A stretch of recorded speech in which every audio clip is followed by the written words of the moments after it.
And what quarterback in that conference has the most to prove in 2018, Peter? I'm going to go with Dak Prescott. I think the first year was sensational. He was the NFL's Offensive Rookie of the Year, and he had everything working for him. The best offensive line in football, the best running back in football that year in Ezekiel Elliott, and a complement of wide receivers, and everyone was on the same page, and it went great. They lost a heartbreaker to Aaron Rodgers in the playoffs, and Dak played his butt off in that game.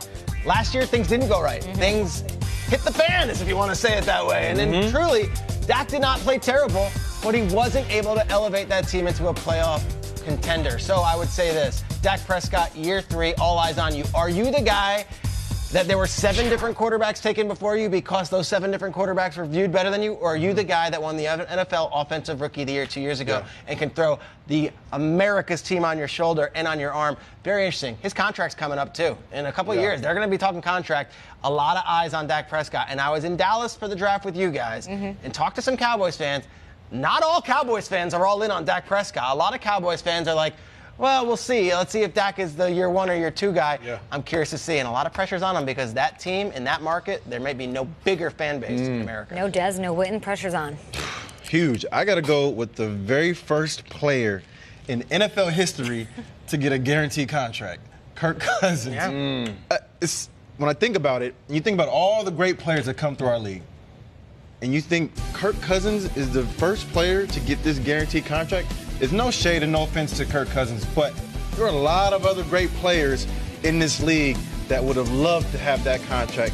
And then this is what killed me. Matt Ryan's contract was up next, and he didn't get it full and guaranteed. I have an issue with that because nobody is more deserving to me when you compare those guys between each other of getting a guaranteed contract. And again, he has so much to prove. Going to a team that got rid of a good quarterback with Case Keenum. They were 1 game away from going to the Super Bowl. And everybody is wondering, is this the right move? Then you give him all the money. Kirk Cousins has a lot to prove, a lot of pressure on his shoulders. But it's going to be interesting to see how it plays out. And as Peter pointed out, they got a brand new coordinator in Minnesota. I'm going to look to the NFC South. And Reggie, you might be able to relate to this one. We talked about resumes. Jameis Winston's resume is incredible. He's a national champion. He's the #1 pick. He's a Heisman winner. He plays baseball. Has he played any playoff ball at all? Because his resume hits the brakes when you get to the pros. And here's the problem. Look at the resumes he's playing up against the NFC South. Drew Brees, Hall of Famer, Super Bowl champ.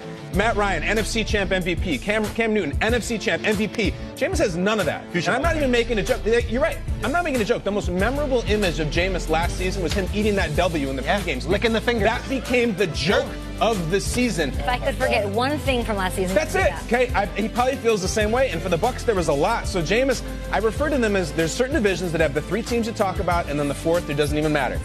Tampa, Jameis, this is the guy, the #1 pick. You don't even talk about him because of Cam and Breeze and Matt Ryan.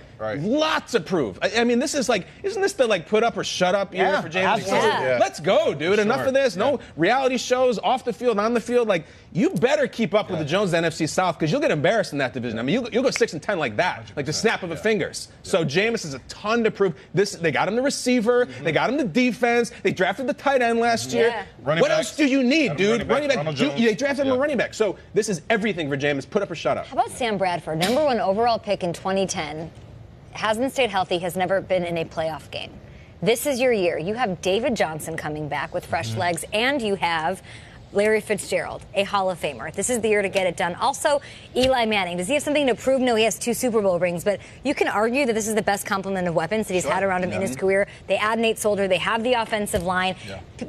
People like me were arguing maybe you should take a quarterback at #2 overall. Maybe we shouldn't take Saquon Barkley. They benched him last year for, like Eli Manning, show us that we're wrong and that you still got it. All right.